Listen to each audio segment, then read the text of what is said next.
Hello everyone, in this video I'll be translating and summarizing the latest Urdu broadcast by Shahbaz Gill to make it accessible for our English-speaking audience. Let's go through the key developments and insights in Shahbaz Gill's words. Among today's most important news, let's begin with yet another tragic story from Lahore. You already know that every single day in Pakistan brings new injustices. Each day, we seem to cross fresh lines of moral decay and disgraceful behavior. Just when we think we've reached the lowest point, we plunge even deeper. It's as though we no longer care. There used to be some level of modesty, some fear of consequences. Now there's no fear of law. And clearly people like our Chaudhry Nizam Deen, which is a reference to powerful elites, don't fear accountability from God either. Such cruelty can't be committed by people with even a shred of conscience. There used to be some pretense. People would at least hide their indecencies. But now it's all out in the open. No one cares who is doing what with whom or what the public might think. In Lahore, there was heavy rain, so much that streets flooded. People struggled to pass through the water. Motorcycles were submerged, some entirely. Cars were ruined. Homes were destroyed. Amid this, an elderly man, probably around 60, was passing through the flood. Someone filmed him while he was navigating the chaos. We won't show the full video, but we'll play a partial clip. He used a word that is considered vulgar in both Urdu and English. He shouldn't have used it. He said the word kuti, which means bitch, and honestly, I believe that was inappropriate. He could have used a different term. You know that even though we oppose certain political figures, I still refer to Maryam Nawaz respectfully as Baji Maryam. So I absolutely cannot endorse this word, nor should anyone else. It was directed at a woman, and that's not acceptable. But consider this too. This man wasn't a Supreme Court judge. He hasn't been trained at any prestigious institution. If he used a bad word, it should be condemned, yes, but he's still a common citizen. He's not some powerful criminal or elite.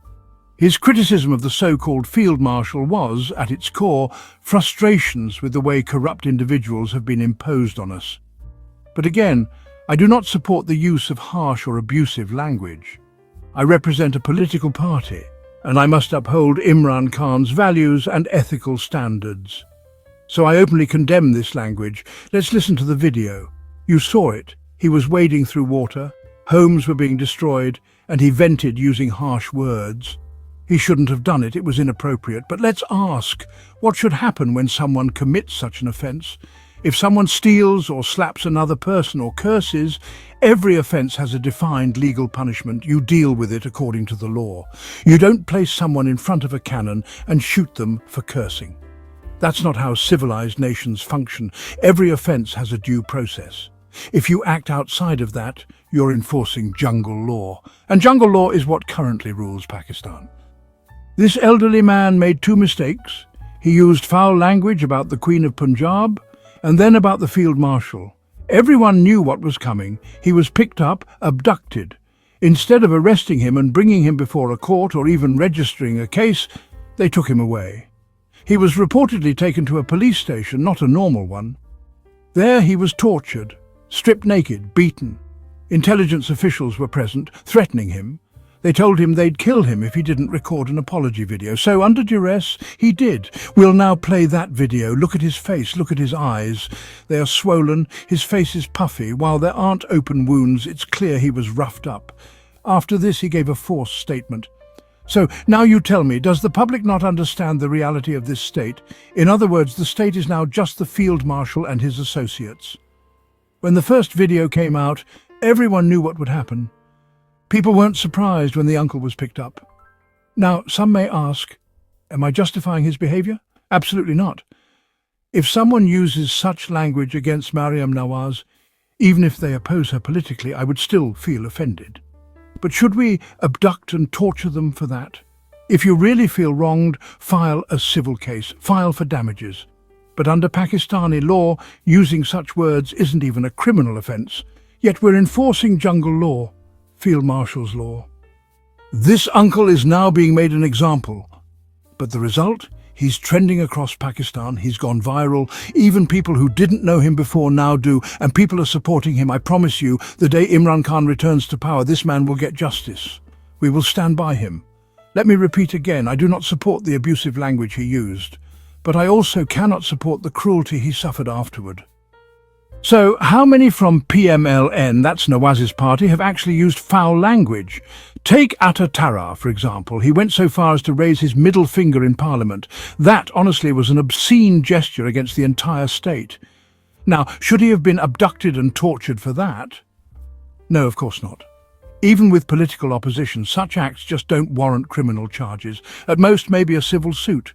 You can call someone smelly or insult them verbally. It might hurt, but it's not a criminal matter. Right now, Pakistan is, well, being run by jungle law, by field marshal law. They tried to make this uncle an example, but instead he became a hero. And now, everyone knows him. He's the top trend. The people are standing with him. Again, let me repeat, I do not support the inappropriate language. But the abuse, the stripping, the beating, that's just unacceptable. Moving on to the next news, the 90-day ultimatum. What happened is that the Chief Minister of Khyber Pakhtunkhwa from Pakistan, Tehreek-e-Insaf, along with assembly members from there, marched in protest and reached Lahore. Thankfully, no one from their group was arrested. However, those poor people who were just standing on the roadside and throwing flowers at them were arrested. This too was, well, a strange act. On one hand, PTI launched a movement, and on the other hand, the government started conducting raids in people's homes throughout the night. They have heated up the entire Punjab once again. The fear is that people might come out on the streets. To keep the public under fear and intimidation, raids were conducted in almost all major cities: Lahore, Jang, Faisalabad, Jhelum, and honestly many more which I can't even list here. In all those places, homes of PTI's district-level workers or sympathisers were raided, and efforts were made to arrest them and intimidate them.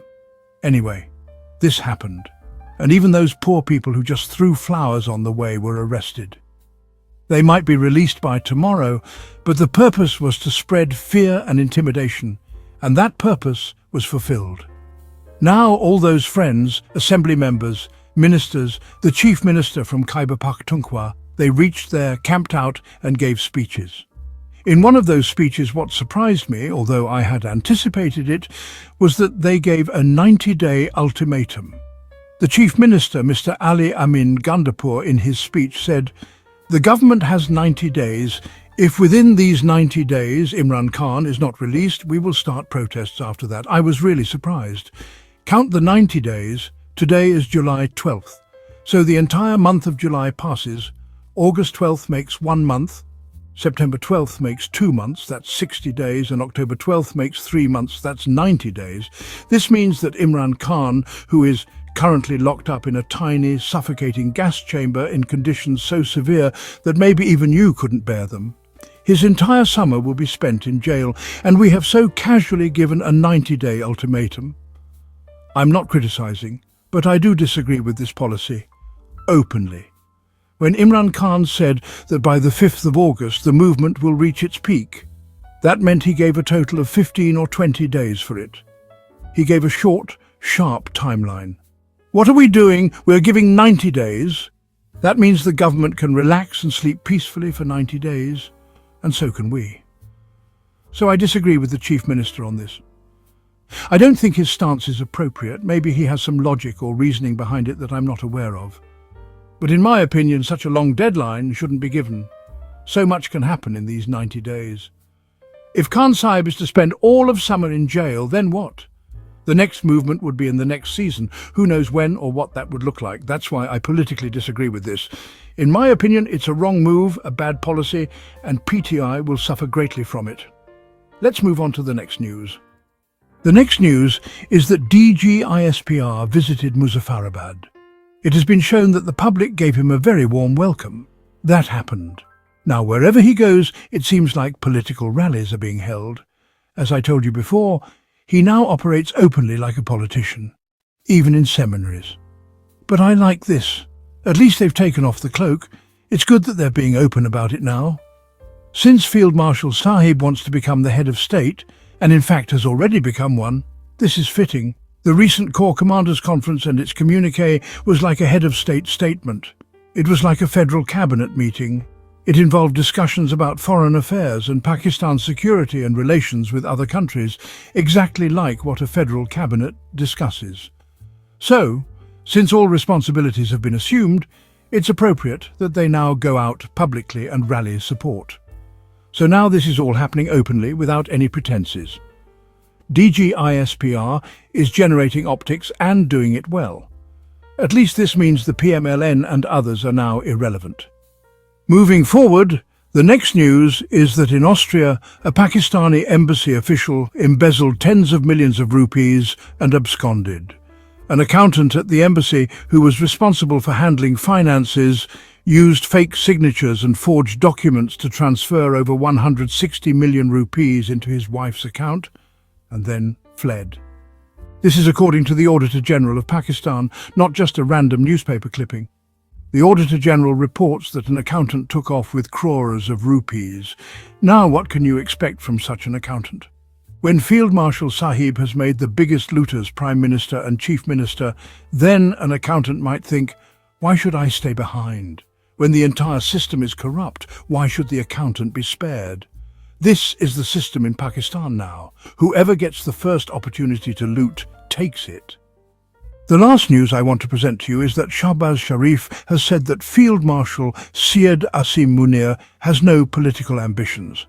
He said Asim Munir has never expressed a desire to become President of Pakistan. But if I may respectfully ask a question, did Field Marshal ever express a desire to become Field Marshal? He never did, but he became one.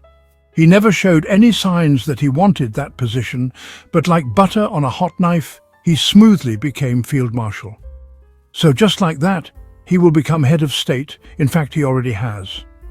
When Shahbaz Sharif says Field Marshal Asim Munir has never wanted to become president, it means he is becoming president. This news was pushed through Ansar Abbasi, who is a well-known military tout. Having him report it means the military doesn't want early commentary on it. To preempt that, they are running stories on TV and in newspapers that Field Marshal doesn't want to become president. So you should interpret this as the exact opposite. He very much wants to become head of state, and very soon.